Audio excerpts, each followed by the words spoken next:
This video is brought to you by my patrons and by viewers like you. Greetings, groovy people! Welcome to Blue Dragon Art. I'm the self-proclaimed Blue Dragon. This is an art-related channel. I talk about independent art projects as well as my own process and things that interest me. I mentioned I hadn't really been continuing my education much this year yet, which is predominantly true. However, I have been doing a few things through practice as well as looking things up. And last week was a wake-up call to kind of get my shit together and get in gear and start doing continued education. So this week, I'm going to talk about inking, just babble about how I've been applying past learned skills and discussing some rediscovered techniques and things like that.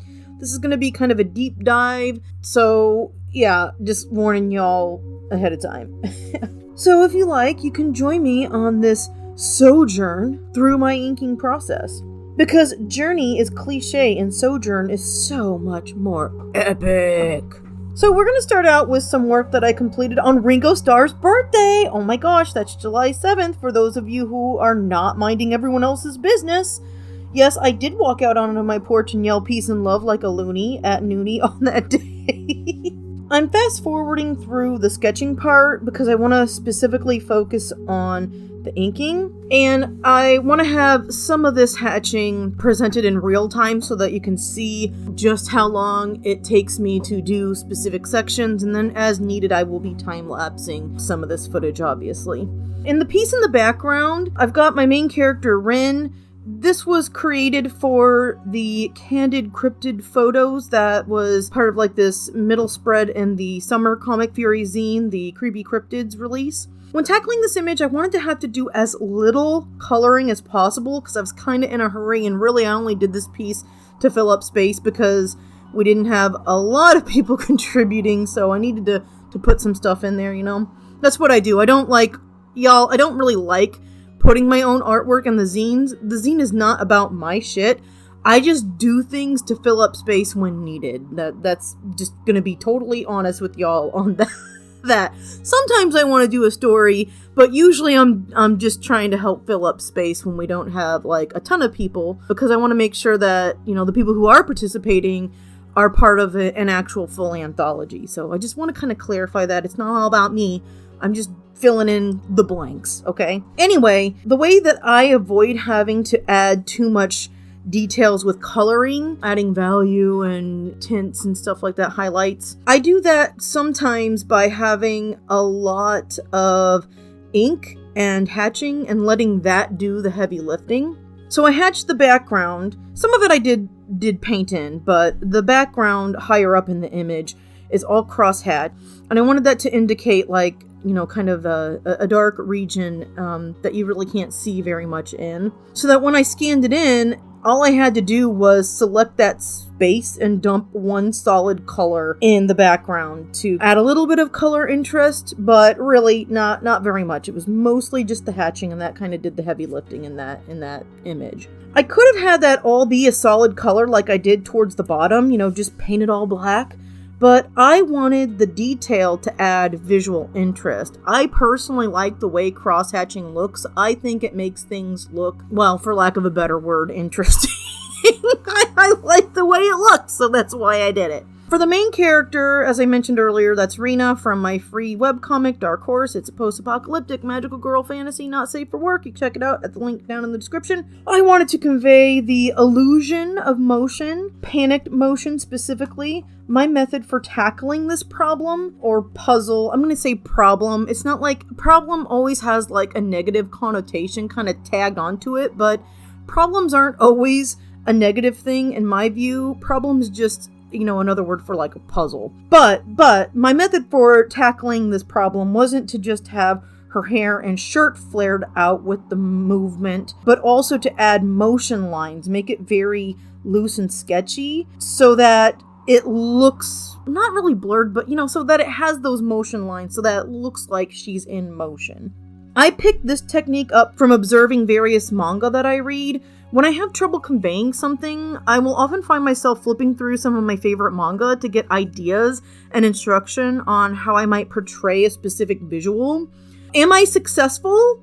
sometimes. I think it worked okay in this image, and I'm also going to show a page from my comic Dark Horse that I think I did an okay job. I feel like the sketchiness really helped express the heightened emotion in that page, in that panel specifically. And I think that it was okay in this image. It could have been more detailed, but like I said, I was in a hurry. But I do feel like that loose and scratchy look with the lines really does kind of help things feel a little manic. You know what I'm saying? So I think it looked okay. I think I kind of conveyed that, well enough for what the project called for.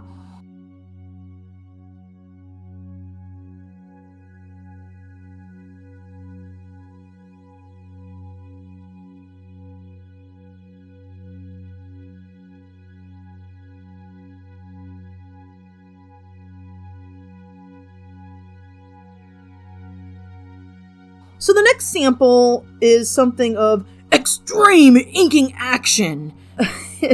It's from an upcoming Dark Horse page, and in this one, I utilize a couple of techniques. I'm going to be talking about most of this page, all of the panels.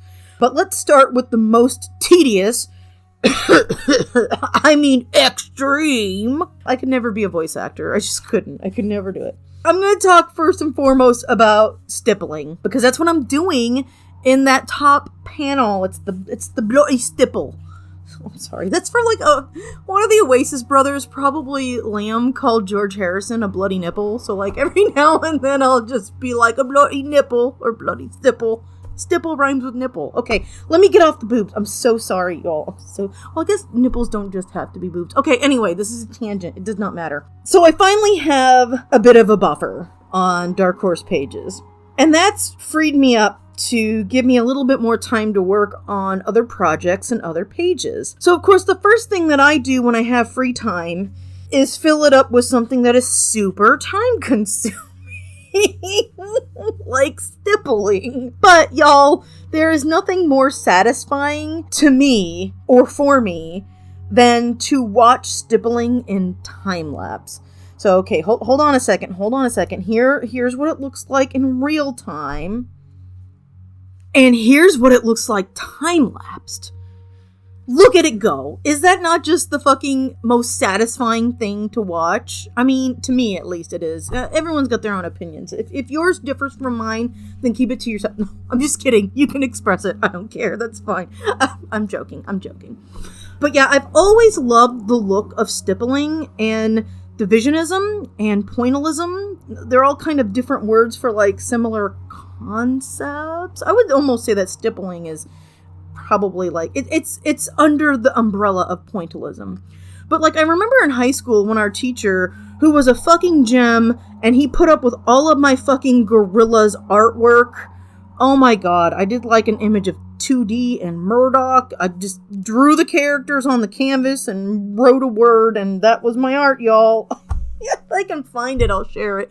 I doubt I'll be able to find it. Maybe I will. But yeah, he was a gem. But I remember when he showed us works by, is it Georges Seurat? Oh my god.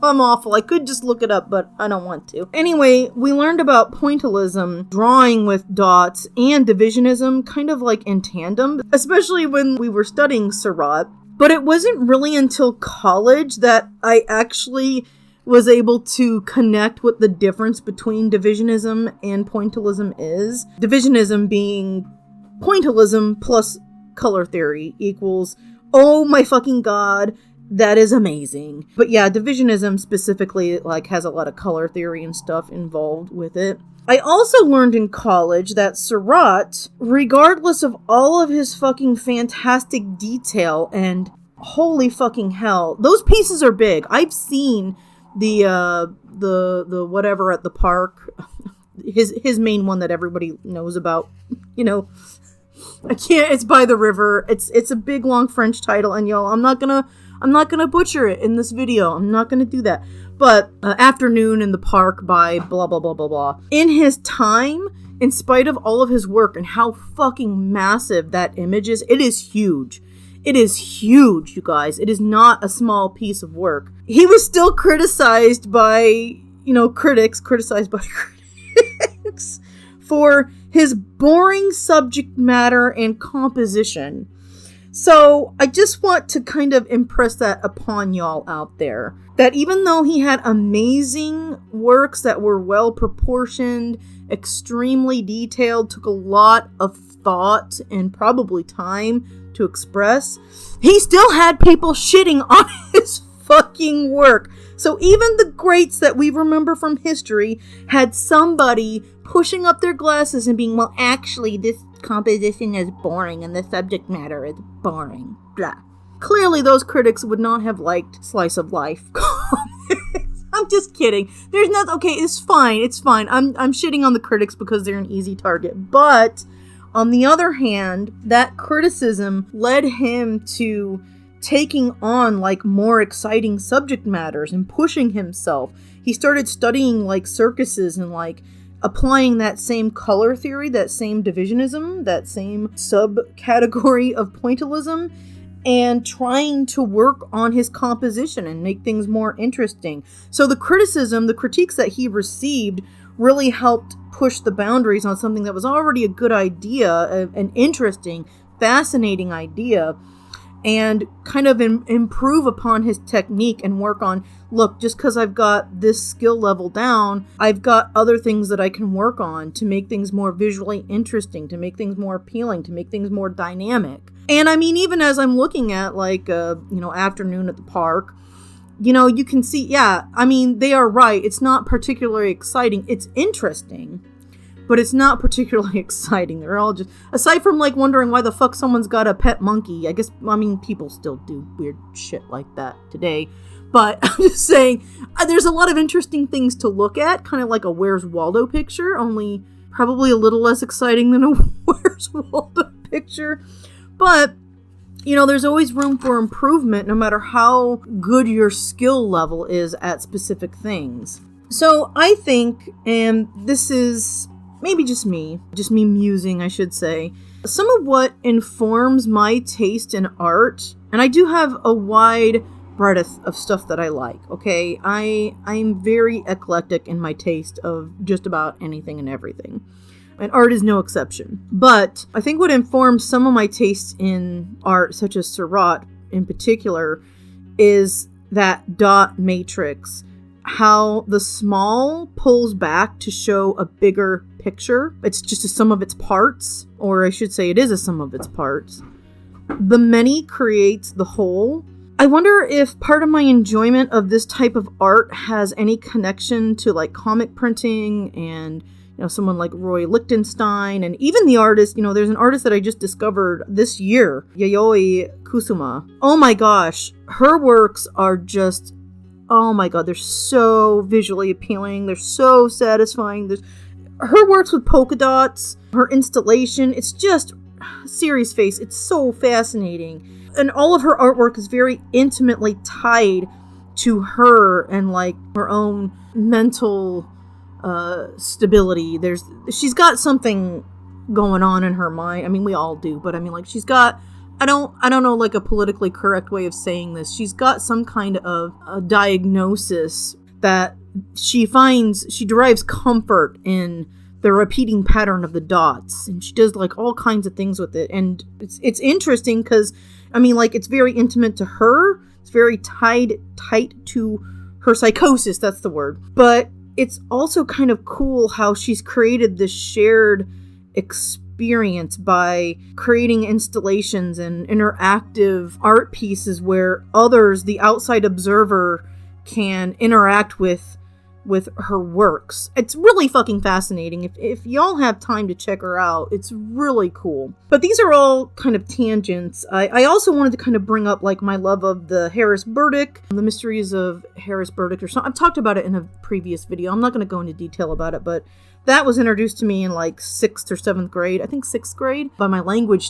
teacher who had us pick a picture and write a story. And as I recall, I feel like it was stippled, and I always found that very fascinating, and that artwork really drew me in.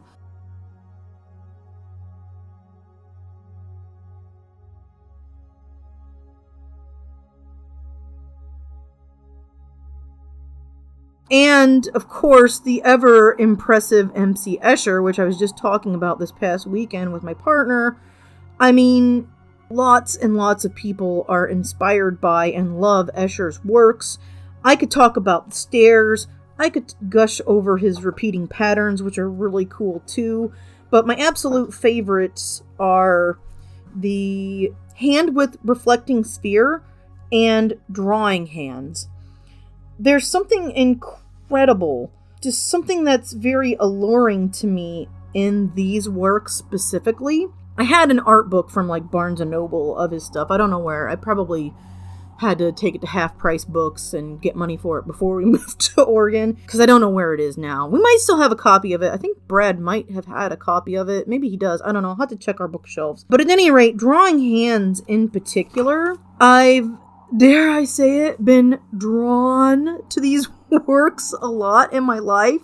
Seriously, while I don't feel my style will ever reflect that level, God, I'm not doing the puns, I swear. It's just how I wrote this script, y'all. But while I don't feel my style will ever reflect that level of skill, will ever be anywhere near what Escher's mind could produce. God, just playing with the visuals. I mean, he's not the only one, obviously, but he's just a master of the visual illusion. It's just something that's always really amazed me. I can just stare at it for hours, stare at his works for hours. I actually have a hard copy. It's not an original, obviously. Maybe it's a lithograph. I don't know. Someone gave it to me as a gift. But I have the drawing hands hanging up on my wall in the office, and I absolutely love it. When you pull it down and you look at it, you can just see the hatching and the stippling, and it's just so incredibly impressive. It's been a major inspiration for me, even though I don't really express that by mimicking or showing references to it in my comics. But there's just something about that combination of line and stippling that's always intrigued me, and I find it very visually appealing. And also very thought-provoking. I don't know why, it's almost like an infinity sign.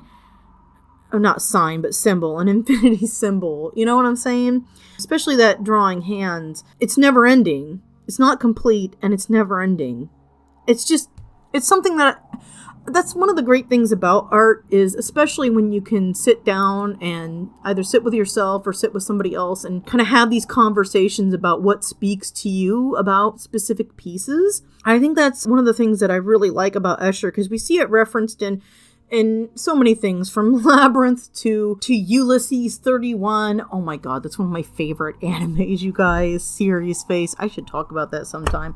But you see it like referenced in so many things, so many places. It's the optical illusion. There's just so much you could talk about. There's so much it's just very fascinating to me. So yeah, and getting back to like the point at hand, in high school we had to do some stippling for our exams, but I never had the patience for it back then. It's really only been in recent years, working on my webcomic, The Whimper in the Dark, and of course Dark Horse, that my desire to pen detailed space fillers and effects has really been sparked, ignited, whichever one of those you want to use. So that now I find that the act of both hatching and stippling, it's almost meditative. There's a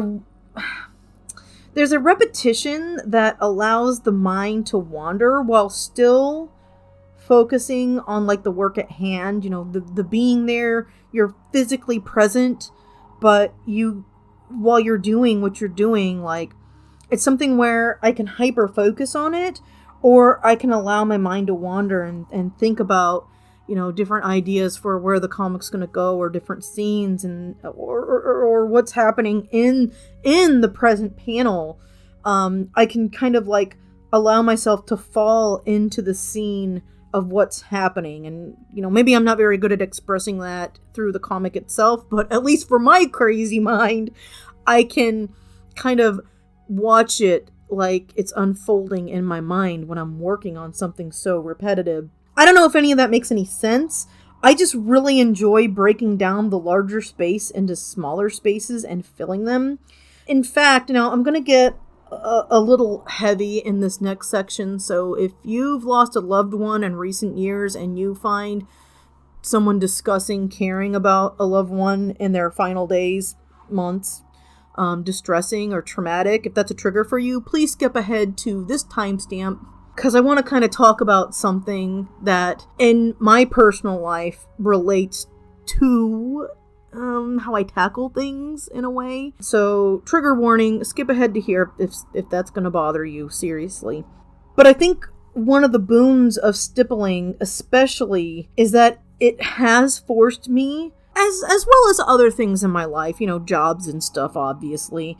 But it's really forced me, especially in recent years, where I don't have a boss over me and I'm an adult and I have to be in control of how I tackle things that happen in my life and events and things that got to get done, my work. It's really helped me to take something that is overwhelming, take the bigger picture, take the bigger panel as a whole, and realize that I don't have to be overwhelmed by how large that space is or how large that problem is. I see the problem or the space, and I can reframe my mindset after the initial flood of emotion and break it down into steps. I fill in one section at a time. I take that bigger section and I can pull back and take a look at the whole, but I need to break that whole down in order to digest it, in order to cope with it, in order to deal with it. Look at the whole from time to time, but chip away at the smaller things that are easier to handle until I'm done and the space is filled in or the issue has reached its final conclusion or resolution. I'm not sure how to say that in like an eloquent way, especially because of how this kind of mindset really helped me cope while my father was passing.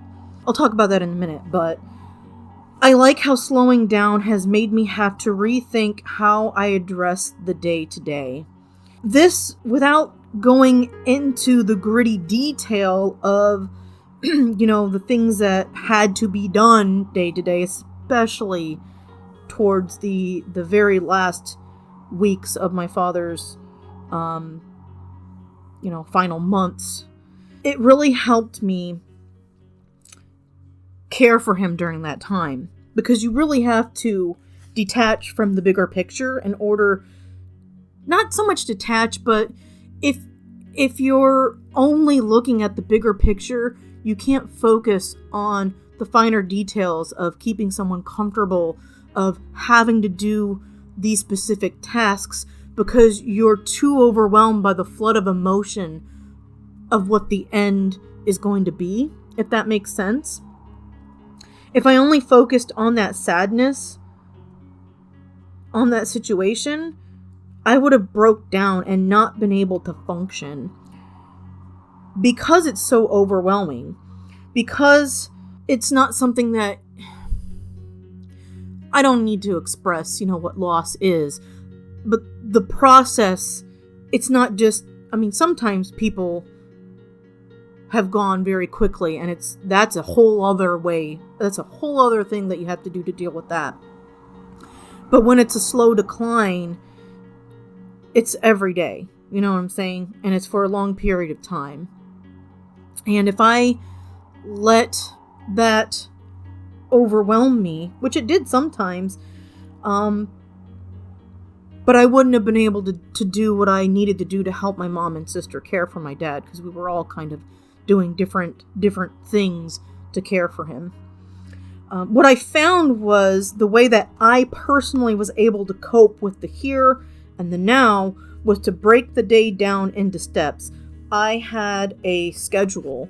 I had specific things that I had to do in the day, obviously for like the physical care, and also before his mind was completely gone.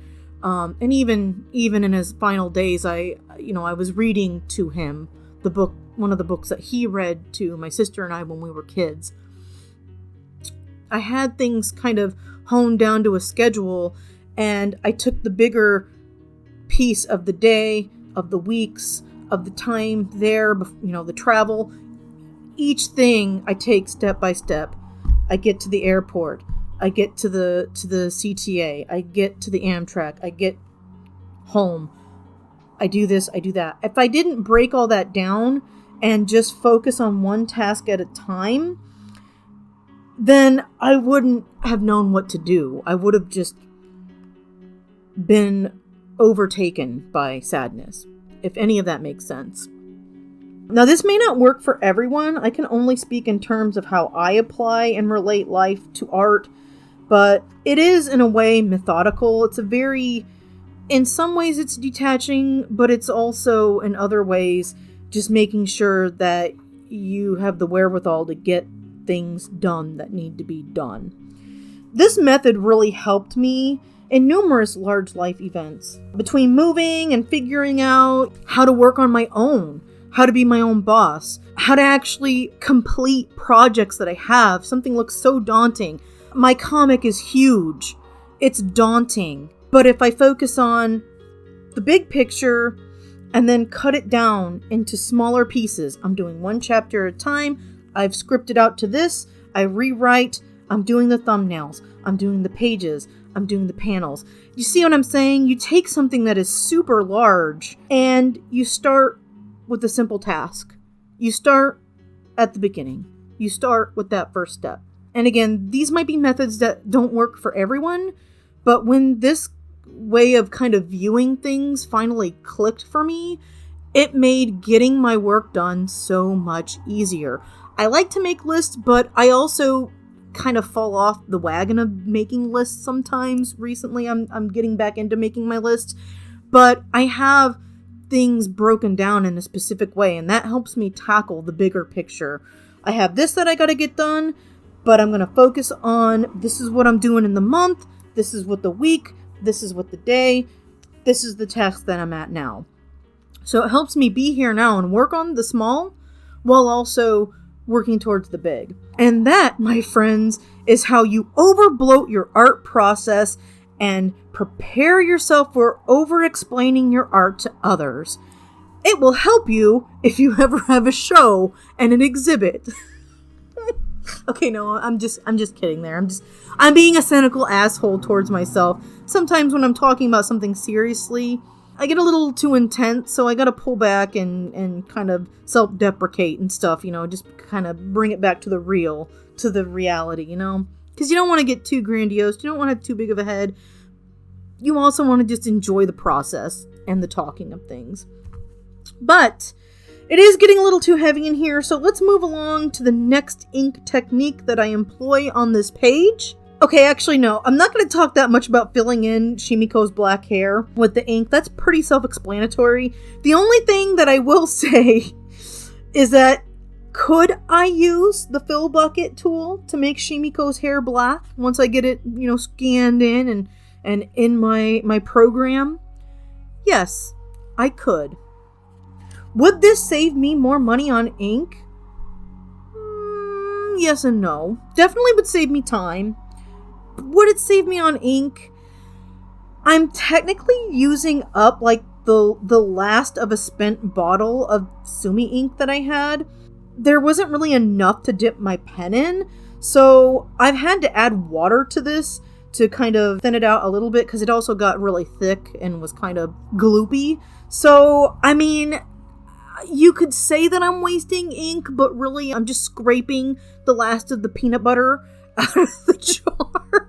I'm just scraping the last of the ink out of the jar. So really, I don't think that I'm wasting my ink, but I am whenever I'm just using my regular ink bottle, which I do most of the time. It just dawned on me when I was working on this page, oh, I want to fill her hair in, but why don't I save myself some of this ink that I just opened and use this old bottle instead? So, I mean, yes and no. Yes and no. And that's all I've got to say about that. The actual last technique that I'm going to talk about in this video comes from my resource books.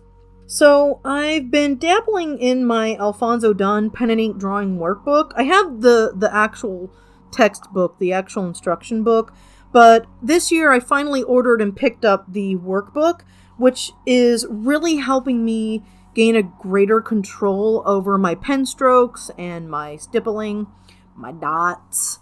But I also like to kind of flip through my stock of how to draw manga books.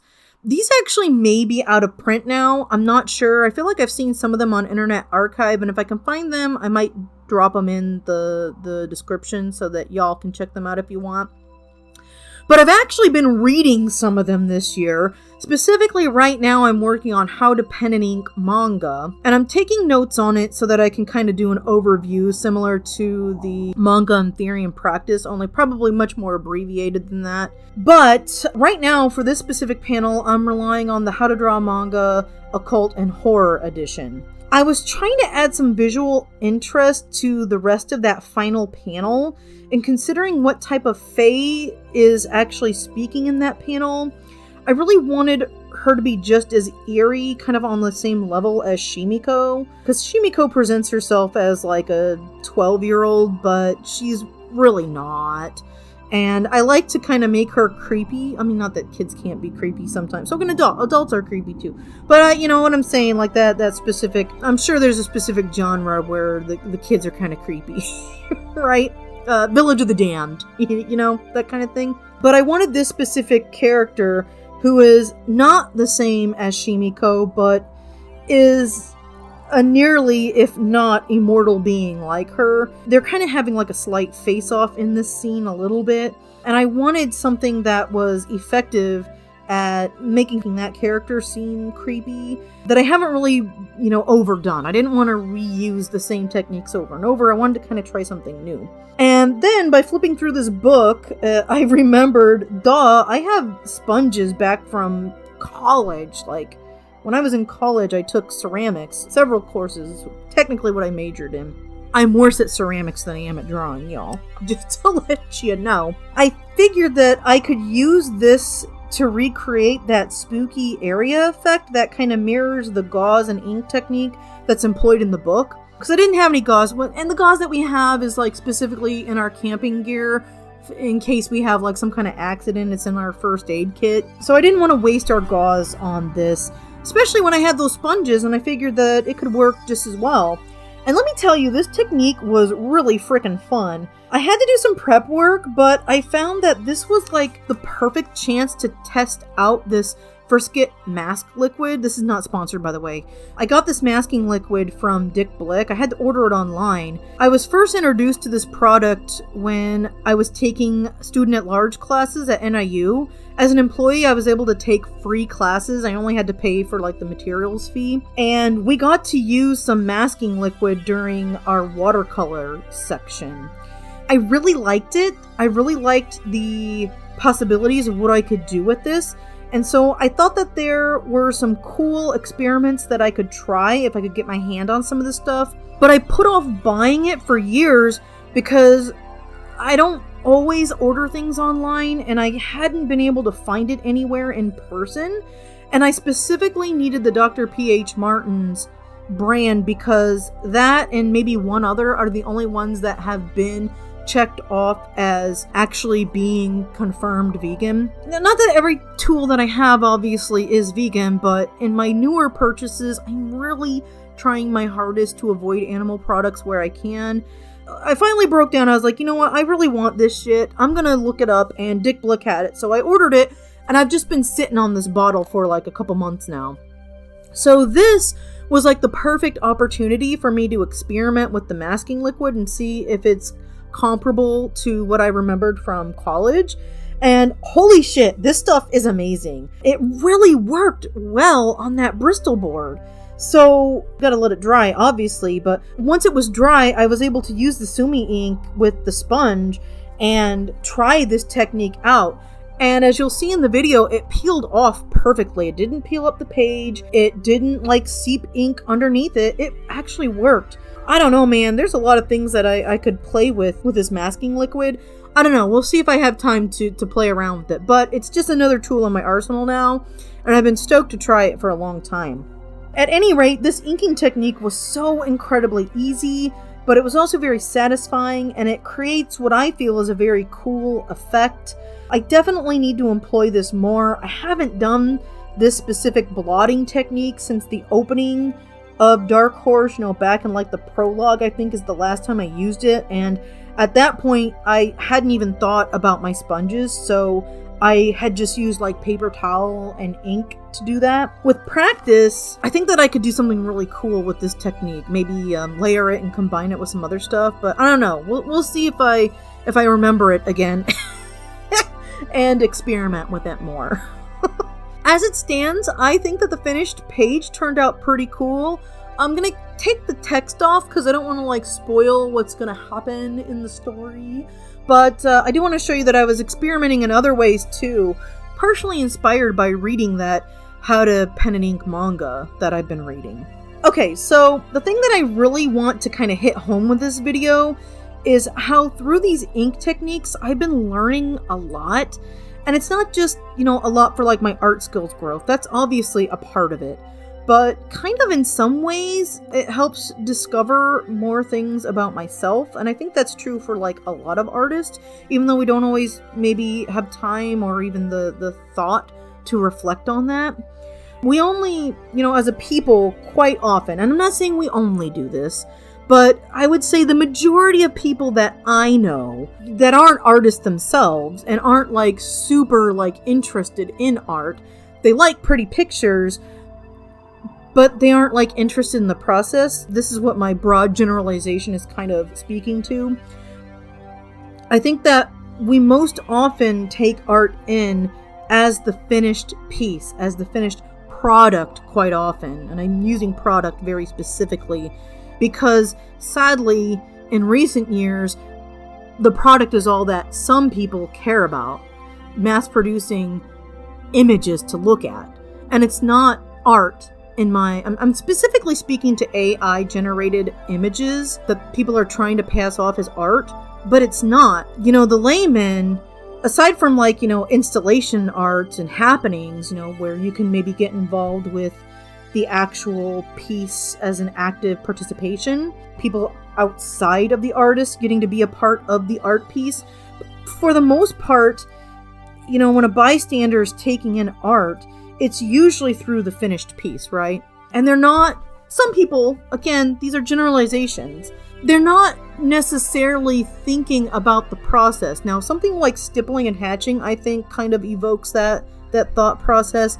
But sadly, if someone's looking at a finished digital art piece, I think they miss how much work and skill, the brushstroke of the artist. And that's one of the values I find in actually going to a physical art museum and looking at the art, because then you see the brushstroke. But even in digital art, you can see people's own signature movements. You can see their expression.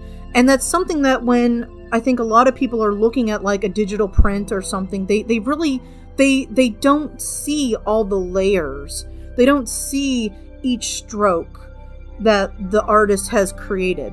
And that's not a commentary on the artist or the medium. It's more a commentary on how, like with anything, we often don't think about the process that goes into it. I go to the grocery store, I get a bunch of carrots.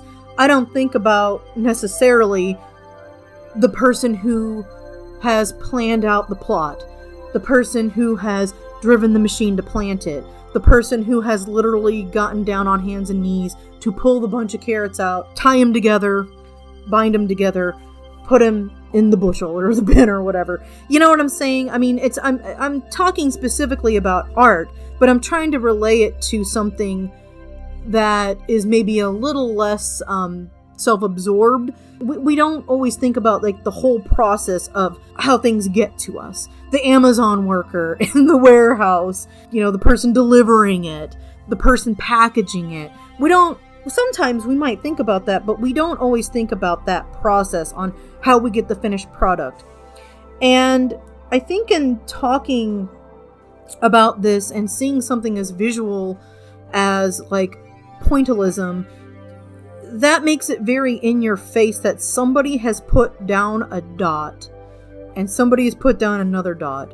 Or if we're talking about, or I said pointillism, I meant stippling. Or if we're talking about the hatching, it's visually apparent that someone has made a stroke, and another stroke, and another stroke. And I think that one of the reasons why I like these pen and ink techniques is that it makes it very in your face that an individual is doing this motion. They're taking that action. Now, this isn't to say that people don't go out of their way to find out about the art process. Obviously, people who are taking art classes, either for the theory or for the process of creating art, you're going to watch your Jackson Pollock videos, or maybe you're just a layman, maybe you are not an artist. I have known a few people who enjoy watching Jackson Pollock documentaries, watching his process, seeing what he does. It's just a bunch of paint splatters, but then you see what he's doing, and you're like, wow, well, he is just making a bunch of paint splatters, but there's a method to the madness. That's actually one thing that I really appreciate about, oh my god, I'm going to say something nice about YouTube. YouTube, by way of the actual artist, uploading their process and showing how they create those digital pieces to help laymen understand that you don't just type in a bunch of fucking words and get an end result. You start with the sketch. You start with, well, actually, before that, you start with an idea. You move to the sketch. You quote unquote ink the sketch. You render the value. There's so much that I have learned just from watching other YouTubers, other artists, and I really think that it's important for us to kind of experience the production of the piece, because I think it adds value, but not just for, the layman. It's good for the artist to, in my opinion, experience the process, working on the panels, thinking of the problems or the puzzles that the layout presents. It's a puzzle that needs to be solved. How do I relay this information? How do I get this point across? There's so much to be learned from having to Rubik's Cube a comic out, in my opinion, or even an art piece. Because even as we were talking about with Seurat, he was skilled, but he needed to add visual interest through his composition and his subject matter. So the process of playing with the medium and reflecting on it really has given what I do more complex meaning, which was probably always there. That's probably why we have art classes. People sometimes wonder, why do we even have art classes? What's the point? We don't need art to live. I will not starve if I don't have art. But I think there's more to it than that. I think that people who make that argument are missing a greater point. There's ways of connecting your art, be it the subject matter or the process, be it a silly webcomic. There's a way of connecting it to what's important to oneself that can sometimes be relayed, or even something that's felt by other people. Somebody expresses through their art what somebody else is feeling, and it really builds this greater web of connections between one another, between the viewer and the artist. And for me, as I've kind of talked about in this video, it also has really helped me tackle real life problems in a way that you wouldn't maybe necessarily think that it had an influence on one's life, but it can if that's how you view things. And maybe it's just because that's how I do things in general. Maybe it wasn't the art informing my real life. Maybe it was vice versa, my own experience informing the art. In the end, it doesn't matter to me because they're interconnected.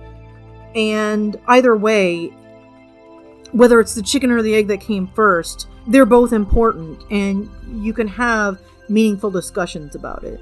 And all of that is just through the process of putting pen to paper, or putting pen to tablet, or moving the mouse, or sculpting, putting your hands in the clay, whatever medium you're using, picking up the brush. I don't always like to talk in depth about my feelings towards the art that I create.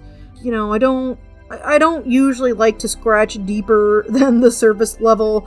I like to do this, or I think I did this well, or I'm happy with my progress. So this video was kind of my way of just, I wanted to go deeper into why I do what I do. I wanted to gush a little bit, give you more insight into like what working on art and comics is for me, regardless of like monetary fulfillment.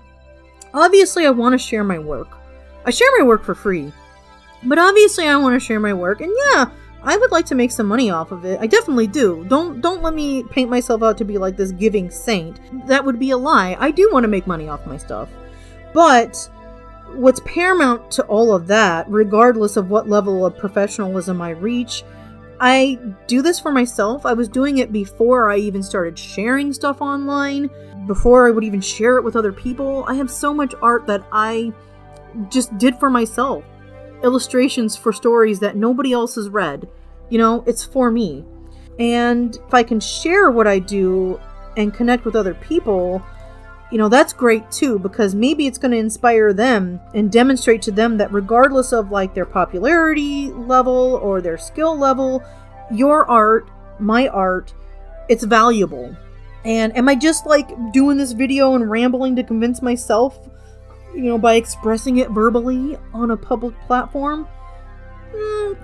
Yeah, the cynical side of me maybe, but not really, to be quite honest. Because like I said, I've done this kind of thing for myself even before like sharing shit publicly.